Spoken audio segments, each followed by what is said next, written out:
আসসালামু আলাইকুম রহমতুল্লাহ। সম্মানিত উপস্থিতি, এতক্ষণ আপনারা যে ভিডিও চিত্র দেখেছেন এটা ময়মনসিংহের ৩ আসনের এমপি নাজিমউদ্দিন আহমেদের কুকর্মের একটি ভিডিও চিত্র।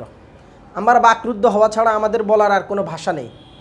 আমরা জানি সমাজের যত অসঙ্গতি আছে, খুন বলেন, ধর্ষণ বলেন, জিনা বলেন, অসামাজিক কাজ বলেন, টেন্ডারবাজি বলেন, চাঁদাবাজি বলেন, এই সবগুলো সংশোধনের জন্য, এই সবগুলোকে নিরসনের জন্য জনগণ একজন জনপ্রতিনিধি নির্ধারণ করে। ওই জনপ্রতিনিধির হাতেই এই সমস্ত অপকর্মগুলো সমাজ থেকে দূর হয়। কিন্তু আশ্চর্যের বিষয় হচ্ছে আমাদের সমাজের যে জনপ্রতিনিধিরা আছে প্রায় সময় এই সমস্ত জনপ্রতিনিধিদের হাতেই নারী ধর্ষিত হচ্ছে। এই সমস্ত জনপ্রতিনিধিদের হাতে আজকে ইয়াবা, টেন্ডারবাজি, চাঁদাবাজির মতন অপকর্ম, সমাজ বিরোধী কাজগুলো প্রতিনিয়ত ঘটতেছে। তাহলে এই সমাজ ব্যবস্থাকে আপনি দায়ী দিবেন না এই সমস্ত অপকর্মকারী, যে সমস্ত জনপ্রতিনিধির স্থবলে এই সমস্ত দানব আমাদের ঘাড়ে চেপে বসেছে তাদেরকে দায়ী দিবেন? সিদ্ধান্ত আপনার। কমেন্ট করে অবশ্যই আপনি সেটা জানাবেন। সম্মানিত উপস্থিতি, আমরা এই সমাজ ব্যবস্থাকে যদি পরিবর্তন করতে না পারি, শত শত ফাঁসির আইন করা হবে, শত শত মৃত্যুদণ্ডের আইন করা হবে, কিন্তু এই সমাজ থেকে খুন, ধর্ষণ, টেন্ডারবাজি, চাঁদাবাজি, অসামাজিক কাজগুলো দূর হবে না।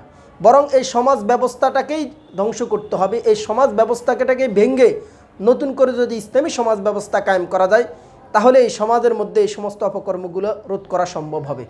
সম্মানিত উপস্থিতি, জনপ্রতিনিধিগুলো আজকে জগদ্দর পাথরের মতন জনগণের ঘাড়ের উপর চেপে বসেছে, যার কারণে এদের দ্বারা সমাজের অপকর্মগুলো, অসামাজিক কাজগুলো প্রতিনিয়ত সংঘটিত হচ্ছে। এগুলোকে প্রতিকার করার মতন কোনো ব্যক্তি এ সমাজে নেই।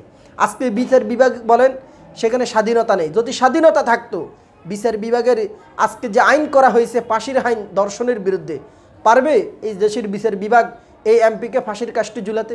পারবে না, কারণ তারা সরকার দ্বারা নিয়ন্ত্রিত। আর সরকার জনপ্রতিনিধি নয়, বরং তারা ভোট ডাকাতি করে জনগণের অধিকার হরণ করে এই ক্ষমতা আহরণ করেছে। অতএব আমরা যদি এই সমাজ ব্যবস্থার পরিবর্তন চাই, তাহলে অবশ্যই আমাদেরকে শুধরাতে হবে, আমাদের মানসিকতাকে শুধরাতে হবে, ইসলামী সমাজ ব্যবস্থা কায়েম করতে হবে। নচেত শুধু আইন প্রণয়ন হবে, ফাঁসির আইন হবে, মৃত্যুদণ্ডের আইন হবে, কিন্তু এই সমাজ থেকে এই সমস্ত কুকর্ম রোধ করা সম্ভব হবে না। অতএব আপনারা জাগুন, জাগ্রত হন। তরুণ সমাজ যদি জাগে, তরুণ সমাজের হাতেই আবার সমাজ নির্মিত হবে। এই তরুণ সমাজের হাতেই আবার স্বাধীনতার যে চেতনা ছিল, অন্ন, বস্ত্র, বাসস্থান, এদেশে ইসলামী মূল্যবোধ টিকে থাকার সেই ইসলামী মূল্যবোধ আবার টিকে থাকবে। নচেত এই সমাজ ব্যবস্থা শুধু নোংরামির দিকে যাবে। এই সমাজ ব্যবস্থার মধ্যে অসামাজিক কাজে লিপ্ত হবে। আজকে জনপ্রতিনিধিরা যেখানে অসামাজিক কাজে লিপ্ত, সেখানে আপনি কার হাতে নারীদের ইজ্জত নিরাপদ মনে করবেন? আপনি কার হাতে সমাজ ব্যবস্থাকে নিরাপদ মনে করবেন? কারণ তারা তো জনপ্রতিনিধি, তাদের দ্বারাই যদি প্রতিনিয়ত এই সমস্ত অপকর্ম সংঘটিত হয়। অতএব এই সমস্ত জনপ্রতিনিধিদেরকে এই সমাজ থেকে অবাঞ্ছিত ঘোষণা করতে হবে। সমাজের মধ্যে ন্যায়, নিষ্ঠাবান, ইসলামী কালচার অবশ্যই চালু করতে হবে, তাহলে এই সমাজ থেকে এই সমস্ত অপকর্ম রোধ করা সম্ভব। সম্মানিত উপস্থিতি, সরকারকে কি আমরা সাধুবাদ জানাবো না সাধুবাদ জানাবো না, সে ভাষা আমরা খুঁজে পাচ্ছি না। কারণ সরকার একটি মৃত্যুদণ্ডের আইন করেছে ধর্ষণ বিরোধী। যারা দর্শন করবে, দর্শনের শিকার হবে, যারা দর্শন করবে তাদেরকে আইন অনুযায়ী ফাঁসি দেওয়া হবে, মৃত্যুদণ্ড দেওয়া হবে। কিন্তু আশ্চর্যের বিষয় হচ্ছে পশ্চিমা কালচার অনুযায়ী, পশ্চিমের রীতি অনুযায়ী যদি কোনো ব্যক্তি জোর করে কাউকে যৌনকর্ম করে, তাহলে সে দর্শক, তাকে দর্শনের শাস্তি অবশ্যই পেতে হবে। কিন্তু যদি সমর্থন নিয়ে উভয় পক্ষ সম্মতিতে যদি যৌনকর্ম করে, তাহলে সেখানে কোনো আইন নেই, সেখানে কোনো বিধান নেই। অথচ তাদের এই অবাধ সেক্সুয়াল বিষয়গুলাই সমাজের মধ্যে ধর্ষণকে প্রতিনিয়ত বৃদ্ধি করতেছে। তাদের এই অপকর্মের কারণে একজন সুস্থ মানুষ অপকর্মের দিকে তার মানসিকতা ধাবিত হচ্ছে। যদি এটার বিরুদ্ধে আইন না হয়, শুধু যেখানে জোরপূর্বক হয় সেটার বিরুদ্ধে আইন হয়, তাহলে এই আইন দ্বারা সমাজ ব্যবস্থা শুধরানো সম্ভব নয়। আপনি শুটকি রেখে বিলের উপর, বেড়ালের উপর আপনি আইন করে দিলেন যে বেড়াল যেন একটি শুটকিও না খায়, যদি শুটকির দিকে নজর দেয় তাহলে বেড়ালকে ফাঁসি দেওয়া হবে। এটা হাস্যকর আইন।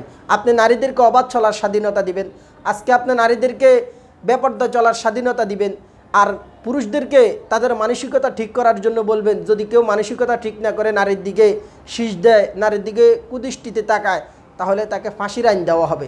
এটা হাস্যকর আইন। এটার দ্বারা সমাজ থেকে এই দর্শন প্রতিরোধ করা সম্ভব নয়।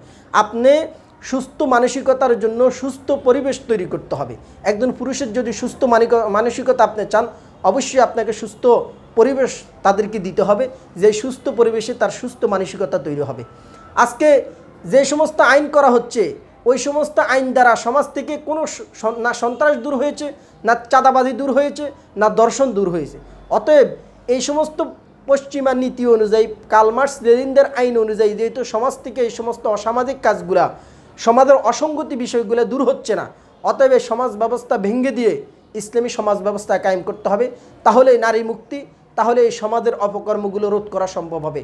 নচেত ইসলামবিহীন অন্য কোনো মতবাদ, অন্য কোনো দর্শন নারী মুক্তি দিতে পারে নাই, সমাজ থেকে অসঙ্গতিগুলা, সামাজিক অপরাধগুলোকে রোধ করতে পারে নাই। একমাত্র ইসলাম পেরেছে। অতএব ইসলামকে পুনরায় আবার সমাজে প্রতিষ্ঠিত করতে হবে। তাই আমরা তরুণ প্রজন্মের নিকট আমাদের তারুণ্যের আহ্বান থাকবে, অবশ্যই এই সমাজ ব্যবস্থা পরিবর্তনের জন্য আপনারা প্রস্তুত হন। এই সমাজ ব্যবস্থাকে ভেঙে নতুন সমাজ ব্যবস্থা কায়েম করতে হলে, সুস্থ সমাজ ব্যবস্থা কায়েম করতে হলে অবশ্যই আপনাদেরকে জাগতে হবে। আপনারা জাগলেই জাগবে দেশ। ৭১ সালের যে স্বাধীনতার যে চেতনাবোধ, ইসলামী যে মূল্যবোধ ছিল, সেই মূল্যবোধের ভিত্তিতেই এই দেশ পরিচালিত হবে। ৯২% মুসলমানের দেশে ইসলামী কালচার নেই, ইসলামী প্রচারণা নেই। ৯২% মুসলিম দেশে আজকে আজানের বিরুদ্ধে আইন, মাহফিলের বিরুদ্ধে আইন, এগুলো আমাদের বোধগম্য নয়। অতএব এই সমাজ ব্যবস্থাকে পরিবর্তনের জন্য তরুণ সমাজদেরকে আবার জাগৃত হবে। এই আহ্বান রেখে আজকে বিদায় নিচ্ছি। অবশ্যই আপনাদের প্রতি উদাত্ত আহ্বান থাকবে, আপনারা প্রস্তুত থাকবেন। আসসালামু আলাইকুম ওয়া রাহমাতুল্লাহ।